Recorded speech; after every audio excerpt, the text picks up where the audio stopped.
Hi hello friends, ನಮಸ್ಕಾರ. ನೀವು ನೋಡ್ತಾ ಇರೋದು ಹಳ್ಳಿ ಹೈದ ಹಾಲು ಒಣಕಣ ಚಾನಲ್. ಫ್ರೆಂಡ್ಸ್, ನಮ್ಮ ಹಳ್ಳಿ ಹೈದ ಹಾಲು ಒಣಕಣ ಚಾನಲ್ಗೆ ಎಲ್ಲರೂ ಸ್ವಾಗತ ಸುಸ್ವಾಗತ.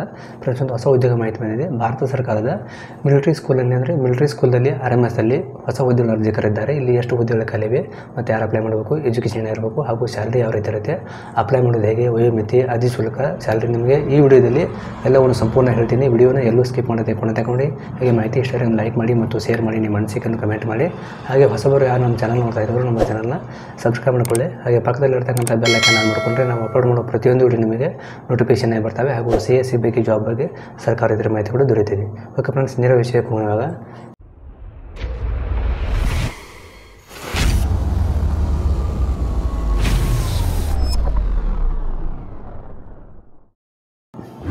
ನೋಡಿ ಫ್ರೆಂಡ್ಸ್, ಇದು ರಾಷ್ಟ್ರೀಯ ಮಿಲಿಟರಿ ಸ್ಕೂಲ್ದ ವೆಬ್ಸೈಟ್ ಆಗಿದೆ. ಇಲ್ಲಿರ್ತಕ್ಕಂಥ ನೇಮಕಾತಿ ಆಗಿದೆ.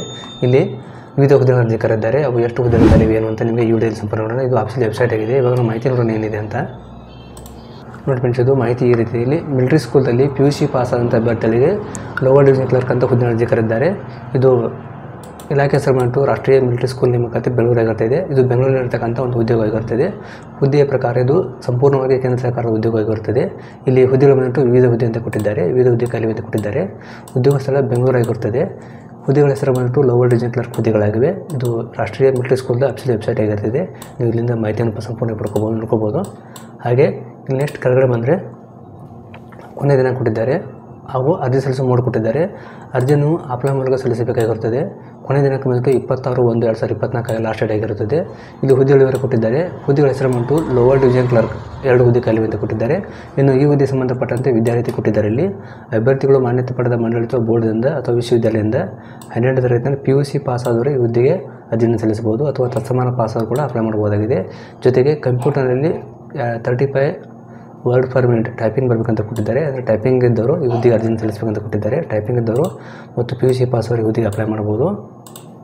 ಹಾಗೆ ಇಲ್ಲಿ ಈ ಹುದ್ದೆಯ ವಯೋಮಿತಿ ಕೊಟ್ಟಿದ್ದಾರೆ. ವಯೋಮಿತಿ ಯಾವ ರೀತಿ ಇರುತ್ತಂದರೆ ಅಗತ್ಯ ವಯಸ್ಸು ಮಿತಿ ಕೊಟ್ಟಿದ್ದಾರೆ. ಕನಿಷ್ಠ ವಯಸ್ಸು 18 ವರ್ಷ ವಯಸ್ಸಾಗಿರಬೇಕು, ಗರಿಷ್ಠ 25 ವರ್ಷ ಇರಬೇಕಂತ ಕೊಟ್ಟಿದ್ದಾರೆ. ಇನ್ನು ಸಂಬಳ ಪ್ಯಾಕೇಜ್ ಬಂದ್ಬಿಟ್ಟು ಸ್ಯಾಲ್ರಿ ಬಂದ್ಬಿಟ್ಟು ರೂಪಾಯಿ 19,900ರಿಂದ 63,000 ಪರ್ ಮಂತ್ ಸ್ಯಾಲರಿ ಇರುತ್ತೆ ಅಂತ ಕೊಟ್ಟಿದ್ದಾರೆ. ಇಂಟ್ರೆಸ್ಟ್ ಇದ್ದವರು ಮತ್ತು ಆಸಕ್ತಿ ಇಬ್ಬರು ಅರ್ಜಿಯನ್ನು ಸಲ್ಲಿಸಬಹುದು. ಫ್ರೆಂಡ್ಸ್, ಈ ಹುದ್ದೆಗೆ ಆಯ್ಕೆ ವಿಧಾನ ಇಲ್ಲಿ ಕೊಟ್ಟಿದ್ದಾರೆ. ಆಯ್ಕೆ ವಿಧಾನ ಯಾವ ರೀತಿ ಇರುತ್ತೆ ಅಂದರೆ ಮೊದಲನೇದಾಗಿ ಮೆರಿಟ್ ಪಟ್ಟಿ ಇರುತ್ತೆ. ಅಂದರೆ ಮೆರಿಟ್ ಪಟ್ಟಿ ಕೊಟ್ಟಿದ್ದಾರೆ. ಆಮೇಲೆ ಲಿಖಿತ ಪರೀಕ್ಷೆ ಕೊಟ್ಟಿದ್ದಾರೆ. ಟೈಪಿಂಗ್ ಪರೀಕ್ಷೆ ಮೂಲಕ ಆಯ್ಕೆ ಮಾಡಿ ಕೊಟ್ಟಿದ್ದಾರೆ. ಇನ್ನು ಶುಲ್ಕ ವಿವರ, ಅರ್ಜಿ ಶುಲ್ಕ ಯಾವ ರೀತಿ ಇರುತ್ತೆ ಅಂದರೆ ಎಲ್ಲ ಅಭ್ಯರ್ಥಿಗಳಿಗೆ ಒಂದು 100 ರೂಪಾಯಿ ಅರ್ಜಿ ಶುಲ್ಕ ಇರುತ್ತದೆ. ಅದನ್ನು ಪೋಸ್ಟ್ ಮೂಲಕ ಪೇ ಮಾಡ್ಕೊಂತ ಕೊಟ್ಟಿದ್ದಾರೆ. ಹಾಗೂ ಇಲ್ಲಿ ಅರ್ಜಿ ಸಲ್ಲಿಸುವ ಕೆಲವು ಕ್ರಮವನ್ನು ಕೊಟ್ಟಿದ್ದಾರೆ. ಯಾವ ರೀತಿ ಸಲ್ಲಿಸಬೇಕು ಅಂದರೆ ವೆಬ್ಸೈಟ್ ಹೋಗಿ ಅರ್ಜಿಯನ್ನು ಸಲ್ಲಿಸಬೇಕಾಗುತ್ತೆ. ಇಲ್ಲಿ ಅರ್ಜಿ ಕಳಿಸುವ ವಿಳಾಸ ಕೊಟ್ಟಿದ್ದಾರೆ. ಈ ವಿಳಾಸಕ್ಕೆ ನೀವು ಪೋಸ್ಟ್ ಮೂಲಕ ಅರ್ಜಿಯನ್ನು ಕಳಿಸಬೇಕಾಗಿರುತ್ತದೆ. ಪ್ರಾಂಶುಪಾಲರು ರಾಷ್ಟ್ರೀಯ ಮಿಲಿಟರಿ ಶಾಲೆ ಬೆಂಗಳೂರು ಇಲ್ಲಿ ಕೊಟ್ಟಿದ್ದಾರೆ. ಈ ಅಡ್ರೆಸ್ಗೆ ನೀವು ಪೋಸ್ಟ್ ಮೂಲಕ ಅರ್ಜಿಯನ್ನು ಕಳಿಸಬೇಕಾಗಿರುತ್ತದೆ. ಅದನ್ನು ಲಿಂಕನ್ನು ವಿಡಿಯೋ ಕಡೆ ಕೊಟ್ಟಿದ್ದೀನಿ, ನೀವು ಎಲ್ಲ ತೋರಿಸ್ಕೋಬೋದು ಅಥವಾ PDF ಕೂಡ ಕೊಟ್ಟಿರ್ತಾರೆ, ಚೆಕ್ ಮಾಡ್ಕೋಬೋದು. ಇನ್ನು ಪ್ರಮುಖ ಸೂಚನೆ ಕೊಟ್ಟಿದ್ದಾರೆ. ಇಲ್ಲಿ ಸೂಚನೆ ಏನಿದೆ ಅಂದರೆ ಅರ್ಜಿ ಸಲ್ಲಿಸಲು ಮೊದಲು ಅಭ್ಯರ್ಥಿಗಳು ಅಧಿಸೂಚನೆಯನ್ನು ನೀಡಲಾದ ಸೂಚನೆ ಎಲ್ಲವನ್ನು ಸರಿಯಾಗಿ ಓದ್ಕೊಳ್ಳಿ ಅಂತ ಕೊಟ್ಟಿದ್ದಾರೆ.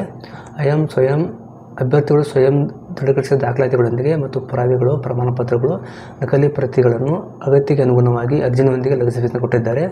ಅಪೂರ್ಣ ಅರ್ಜಿಗಳು ಅರ್ಜಿಯೊಂದಿಗೆ ಅಗತ್ಯವಿರುವ ಪ್ರಮಾಣ ಪತ್ರಗಳು ಕೊರತೆ ಅಥವಾ ನಿಗದಿತ ದಿನಾಂಕಗಳಿಗೆ ಅರ್ಜಿ ಸ್ವೀಕರಿಸಿದರೆ ಅರ್ಜಿ ಪರಿಗಣಿಸಲಾಗುವುದು ಅಂತ ಕೊಟ್ಟಿದ್ದಾರೆ. ಇನ್ನು ಅರ್ಜಿ ಸಲ್ಲಿಸುವ ಪ್ರಮುಖ ದಿನಾಂಕ ಈ ರೀತಿಯಾಗಿ ಅರ್ಜಿ ಸಲ್ಲಿಸಲು ಆರಂಭ ದಿನಾಂಕ 12/12/2023 ಅರ್ಜಿ ಓಪನ್ ಆಗಿದೆ. ಮೊನ್ನೆಯಿಂದ 12/12/2023 ಆಮೇಲೆ 26/1/2024 ಲಾಸ್ಟ್ ಡೇಟ್ ಆಗಿರುತ್ತೆ. ಮಕ್ಕಳಿಗೆ ಅರ್ಜಿಯನ್ನು ಸಲ್ಲಿಸಬೇಕು. ಇನ್ನು ಲಿಖಿತ ಪರೀಕ್ಷೆ ಇರುವ ದಿನಾಂಕ 24/3/2024 ಅಂತ ಕೊಟ್ಟಿದ್ದಾರೆ. ಅಷ್ಟೊಳಗೆ ಅರ್ಜಿಯನ್ನು ಸಲ್ಲಿಸಬಹುದು. ಆಮೇಲೆ ಎಕ್ಸಾಮ್ಗೆ ಅಟೆಂಡ್ ಆಗ್ಬೋದು. ಇವಾಗ ಆಫೀಸ್ಗಳು ಅಂತ ನೋಟಿಫಿಕೇಶನ್ ಯಾವ್ದು ನೋಡೋಣ.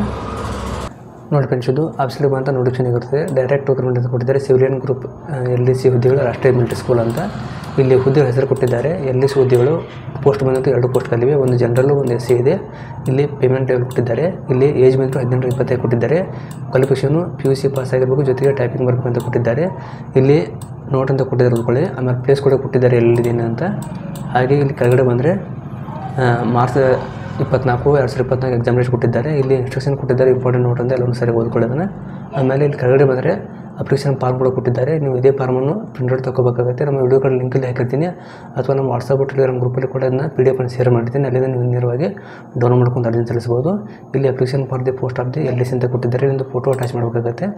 ಇಲ್ಲಿ ಪರ್ಟಿಕ್ಯುಲರ್ ಅಂತ ಕೊಟ್ಟಿದ್ದಾರೆ, ಡೀಟೇಲ್ಸ್ ಕೊಟ್ಟಿದ್ದಾರೆ, ನೇಮು, ಬ್ಲ್ಯಾಕ್ ಡ್ರೆಸ್ ನೇಮ್ ಹಾಗೂ ಅಪ್ಲೈಡ್ ಪೋಸ್ಟ್ ಅಂತ ಕೊಟ್ಟಿದ್ದಾರೆ. Post name hockey, name, gender, father name, category, identification mark, date of birth, corresponding address, village, ನೀವು ಪೋಸ್ಟಲ್ ಅಡ್ರೆಸ್ ಎಲ್ಲವನ್ನು ಹಾಕಬೇಕಾಗುತ್ತೆ. ಪರ್ಮನೆಂಟ್ ಅಡ್ರೆಸ್ ಹಾಕಿ, ಆಮೇಲೆ ನೀವು ಕ್ವಾಲಿಫಿಕೇಷನ್ ಡೀಟೇಲ್ಸ್ ಎಲ್ಲವನ್ನು ಹಾಕಿ, ಇಲ್ಲಿ ಇನ್ ಕೇಸ್ ದಿ ಏಜ್ ನಿಮ್ಗೆ ವಯೋಮಿತಿ ಬೇಕಾದ್ರೆ ಎಸ್ ಅಂತ ಹಾಕಿ, ಇಲ್ಲಿ ಕೆಳಗಡೆ ಡೇಟು ಮತ್ತು ಪ್ಲೇಸ್ ಕೊಟ್ಟಿದ್ದಾರೆ, ಡೇಟ್ ಹಾಕಿ ಸೈನ್ ಮಾಡಿ ಅರ್ಜಿಯನ್ನು ಪೋಸ್ಟ್ ಮೂಲಕ ಅವ್ರು ಕೇಳಿದಂಥ ದಾಖಲಾತಿಗಳನ್ನು ಪೋಸ್ಟ್ ಮೂಲಕ ಹಚ್ಚಿ ಅರ್ಜಿಯನ್ನು ಆಗಲೇ ಕೊಟ್ಟಂಥ ಮೇಲೆ ಕೊಟ್ಟಿದ್ದ ಅಡ್ರೆಸ್ಸಿಗೆ ನೀವು ಪೋಸ್ಟ್ ಮೂಲಕ ಅರ್ಜಿಯನ್ನು ಕಳಿಸಬೇಕಾದ್ರೆ ಡಾಕ್ಯುಮೆಂಟ್ ಕೆಲವನ್ನು ಕೊಟ್ಟಿದ್ದಾರೆ, ಅದನ್ನು ಸರಿಯಾಗಿ ಓದ್ಕೊಂಡು ಅರ್ಜಿಯನ್ನು ಸಲ್ಲಿಸಬಹುದು.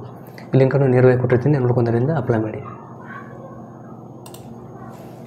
ಓಕೆ ಫ್ರೆಂಡ್ಸ್, ತಮಗೆ ಮಾಹಿತಿ ಇಷ್ಟ ಆಗಿದೆ ಅನ್ಕೋತೀನಿ. ದಯವಿಟ್ಟು ಇಷ್ಟ ಒಂದು ಲೈಕ್ ಮಾಡಿ ಮತ್ತು ಶೇರ್ ಮಾಡಿ, ನಿಮ್ಮ ಅನಿಸಿಕೆ ಕಮೆಂಟ್ ಮಾಡಿ. ಫ್ರೆಂಡ್ಸ್, ವಿಡಿಯೋ ನೋಡೋದಕ್ಕಾಗಿ ತುಂಬ ಧನ್ಯವಾದಗಳು. Thanks for watching. Jai Hind, Jai Karnataka.